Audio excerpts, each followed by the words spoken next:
Yes, तो अभी हम लोग NCERT chapter 1 physical chemistry solid state का ये एग्जाम्पल 1.4 देखेंगे। ठीक है, इसमें देखो क्या कह रहा है, सिल्वर फॉर्म सीसीपी लैटिस, ठीक है, closed cubic close pack structure lattice and x ray studies of its crystal. ठीक है, एक्सरे स्टडी किया जाता है, कोई भी जो सब्सटेंस होता है ना उसके अंदर तो हम लोग देख नहीं सकते हैं, नहीं तो उस पर क्या किया जाता है, एक्सरे को ऊपर से उसके मतलब एक्सरेज को ऊपर से उस पर छोड़ा जाता है, तो उससे बहुत सारा उसका क्रिस्टल का स्ट्रक्चर स्क्रीन पे शो होता है।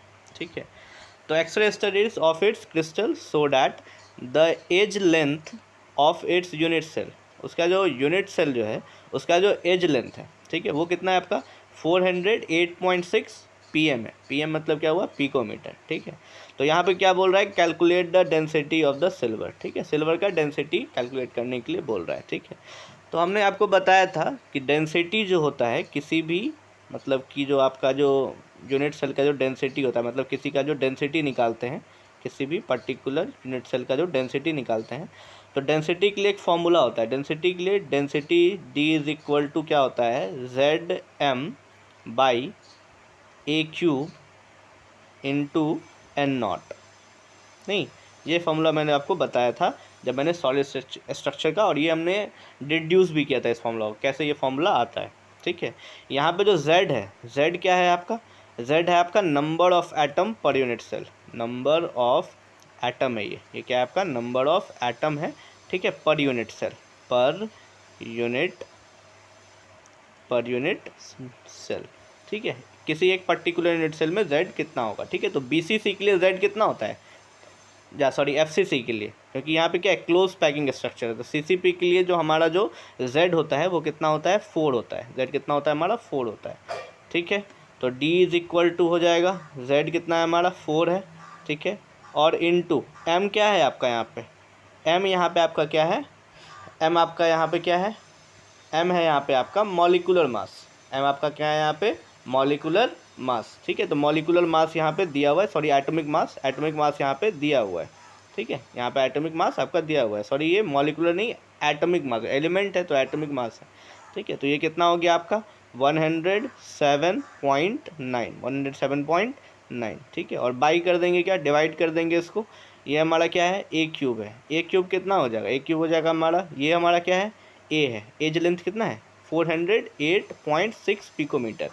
ठीक है, तो इसको हम जब चेंज करेंगे मीटर में पहले, तो 408, ठीक है 408 और इंटू 10⁻⁻12 से मल्टीप्लाई कर देंगे।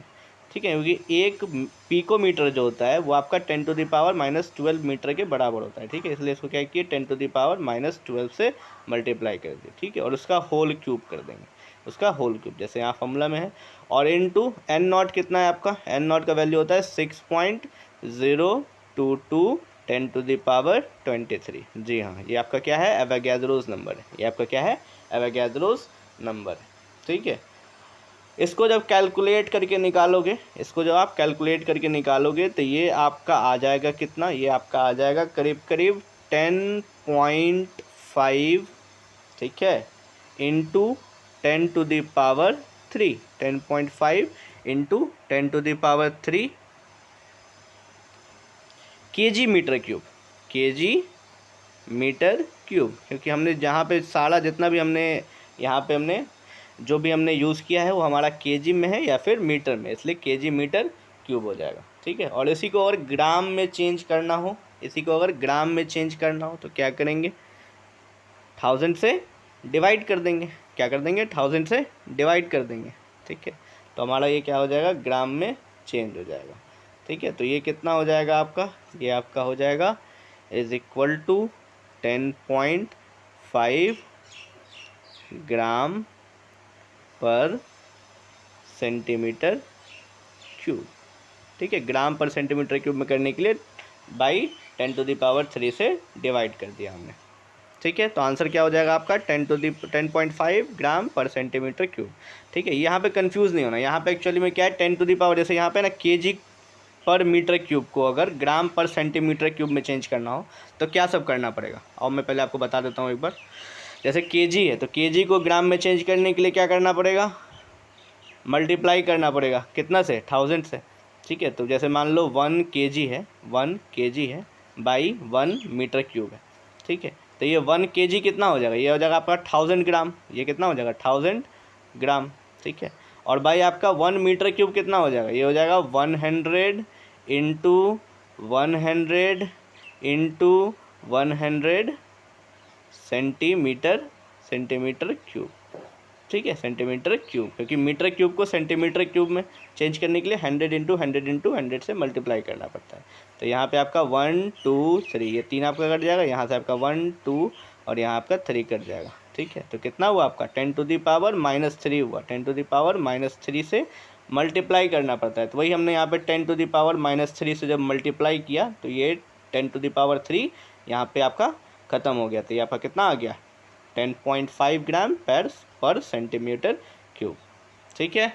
आई होप कि आपका ये क्लियर होगा ये क्वेश्चन। फिर भी अगर आपको कोई डाउट है तो कमेंट कर सकते हो। Okay, best of luck.